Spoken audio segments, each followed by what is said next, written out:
Salut à tous, au début du mois d'octobre, je vous parlais du défi Inktober dans lequel je me lançais pour la première fois. Donc ce défi c'était dessiner une image à l'encre chaque jour pendant les 31 jours d'octobre. Le mois d'octobre est maintenant terminé, donc je fais un petit bilan du défi, ce qui a marché, ce qui a moins fonctionné, les choses qui m'ont plu, les choses où je me suis un petit peu auto-déçu, auto-frustré parce que j'ai pas réussi à atteindre telle ou telle chose. Avant de parler de tout ça, petit topo sur ce que je m'étais fixé comme contrainte, je m'étais dit que je dessinerais toujours sur ce bloc de papier, c'est-à-dire un papier très basique qui fait 90 grammes. Donc c'est quelque chose le plus basique que je pouvais trouver et que surtout je pouvais toujours avoir sur moi pour avoir toujours le même type de grain, le même type d'image. C'était à la fois une contrainte qui lisse un petit peu les résultats parce que j'avais pas forcément toute la variété possible de papier, etc. pour faire des images différentes à chaque fois. Mais je m'étais dit aussi que c'était une sorte de façon d'uniformiser un petit peu tout ça. Je m'étais aussi dit que j'allais utiliser seulement ces marqueurs là, donc les Faber-Castell et les Pigma Micron dont je vous avais déjà parlé dans une autre vidéo. Je m'étais aussi dit que sur chaque image, j'allais mélanger l'encre noire et l'encre rouge. C'est-à-dire que tout serait en noir avec le blanc de la feuille, plus une touche de rouge à un endroit particulier, ça dépendait de l'image, qui me permettait d'avoir une sorte de continuité. Mais on va voir dans les différents dessins que toutes les images ne sont pas forcément du même style, ne sont pas forcément du même format dans l'image, ne sont pas forcément de la même taille. Et c'est justement ça qui m'intéressait. Durant ce défi, j'ai vraiment l'impression d'être tombé dans une sorte de piège, parce que je suis tombé dans une sorte d'habitude, de routine, qui fait que tous les jours, je me disais, pendant 10 à 15 minutes, tu vas dessiner ton image.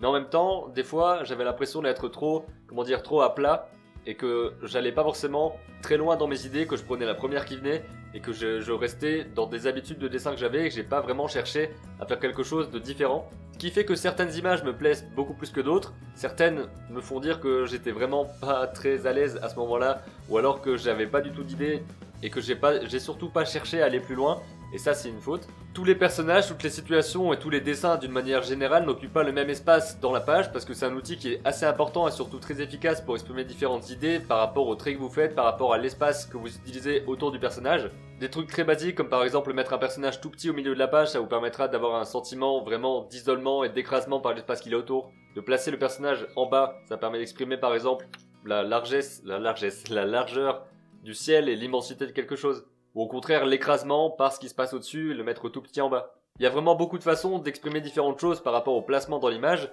et c'est surtout à pas prendre à la légère parce que vous pouvez pas mettre comme ça votre personnage. Si vous le mettez pile au milieu avec une pose très statique, ça veut forcément dire quelque chose et vous voulez pas forcément dire cette chose-là. Donc il faut réfléchir à où est-ce que vous placez votre image dans votre page, ça vous permettra de mieux dire les choses. Contrairement à ce que je fais parce que je réfléchis trop et dans mes phrases. Et dans ces 31 dessins, il y en a seulement une dizaine qui me plaisent bien plus que les autres. Je vais vous expliquer ici un petit peu pourquoi. D'abord celui-là, c'est par rapport au trait, qui est assez particulier. Parce que j'ai utilisé une épaisseur particulière, c'était cette épaisseur-là, si vous la voyez. Donc c'est un marqueur qui permet d'avoir des pleins, des déliés assez facilement, en variant la pression sur la page et ce genre de choses. Et ça me permet d'avoir un trait qui me plaît assez bien. Ici, j'aime particulièrement grâce à la composition. Vous pouvez voir que c'est un personnage qui trouve une boîte dans un grenier. Le thème c'était Box pour ce jour-là. Et vous pouvez voir que j'ai essayé de faire quelque chose avec un point de fuite qui est le personnage, que toutes les lignes partent de ce point, qu'il y a aussi ce long drap, cette boîte, et que les poutres par exemple vont pointer vers la boîte, un petit peu comme le regard du personnage. Et aussi le placement dans la page, qui permet d'avoir ce genre d'image. Ensuite il y avait ça avec un trait qui reste très simple, et que j'apprécie particulièrement. Donc déjà vous pouvez observer à l'intérieur de la page, comme le personnage est tout petit et que l'élément au-dessus n'est accroché à rien, il n'y a aucune ligne pour le plafond, il n'y a pas de décor autour, il y a juste le personnage et la lampe qui l'éclaire de rouge. Il y a très peu de traits pour définir le personnage et ça permet d'avoir quelque chose de très simple, mais en même temps j'avais hésité un petit peu sur la lumière, je savais pas trop comment rendre cette lumière rouge, donc j'ai décidé de noircir, j'allais dire de rougir certaines parties pour laisser les autres blanches et que les parties blanches soient en fait les parties éclairées par cette lumière là. Ici, c'est l'un de mes dessins préférés, si ce n'est le préféré de tout le mois d'octobre, parce que je trouve qu'il y a vraiment quelque chose qui se dégage de cette image, rien que par le fait que j'ai laissé en gris tout l'arrière-plan, et qu'il y a quelques zones en blanc, et tout le personnage est blanc avec sa chevelure rouge, je trouve qu'il y a quelque chose qui ressort et qui est assez intéressant.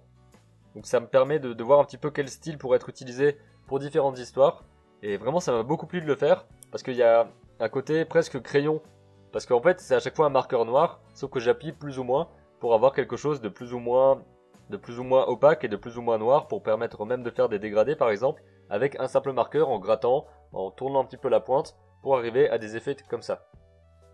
Un autre dessin que j'apprécie particulièrement, c'est celui du thème arbre. Vous pouvez voir que c'est un dessin qui reste assez simple dans sa forme, puisqu'il y a aussi que quelques traits. Je suis pas parti dans quelque chose de très, comment dire, de très brouillon comme dans d'autres dessins où il y a beaucoup de traits qui se superposent. Ici, ça reste très simple avec l'arbre, les trois personnages, juste le feuillage rouge et ce petit cadavre en dessous qui fait toujours plaisir à voir. Pas pourquoi je dis ça.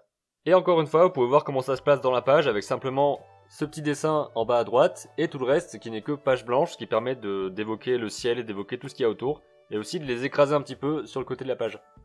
Ce dessin là est l'un des plus simples que j'ai fait, il y a vraiment seulement quelques traits pour évoquer ce saut, donc c'était pour le thème jump.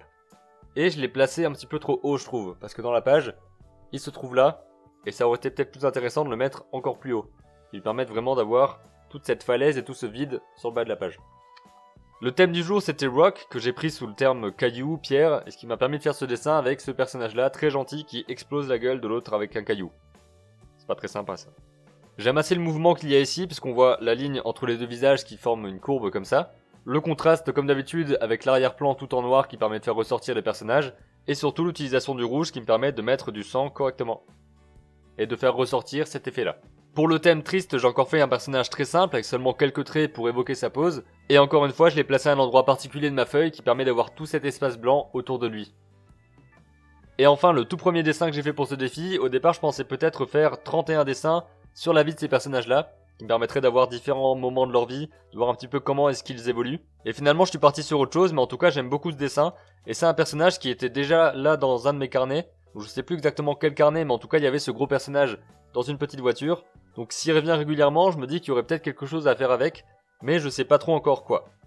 Voilà pour ce bilan du défi Inktober, j'espère que ça vous a plu, je suis quand même content d'avoir réussi à relever le défi de faire 31 images en 31 jours. Certains dessins sont mieux que d'autres, certains dessins me plaisent plus que d'autres, mais ça c'est normal et on peut pas forcément avoir que des bonnes idées tout le temps et il faut trier ensuite dans ce qui nous intéresse le plus pour creuser dans ces voies-là. Dites-moi dans les commentaires si vous avez participé au défi, comment est-ce que vous avez publié vos images. Moi personnellement je les ai diffusées sur Instagram, ce qui fait que chaque jour il y avait une image sur Instagram et sur ma page Facebook en même temps qui montrait l'image du jour. Est-ce que vous avez eu des blocages particuliers par rapport à ces images-là? Est-ce que vous avez bloqué complètement pendant quelques jours? Ou alors est-ce que vous avez commencé très tard et que vous aviez eu une sorte de frustration parce qu'il fallait rattraper tout le retard d'un coup? On peut en discuter évidemment dans les commentaires comme d'habitude. Je vous dis à très bientôt pour une nouvelle vidéo. Et d'ici là, comme d'habitude, j'ai redit comme d'habitude, mais comme d'habitude quoi, créez vos images et racontez vos histoires.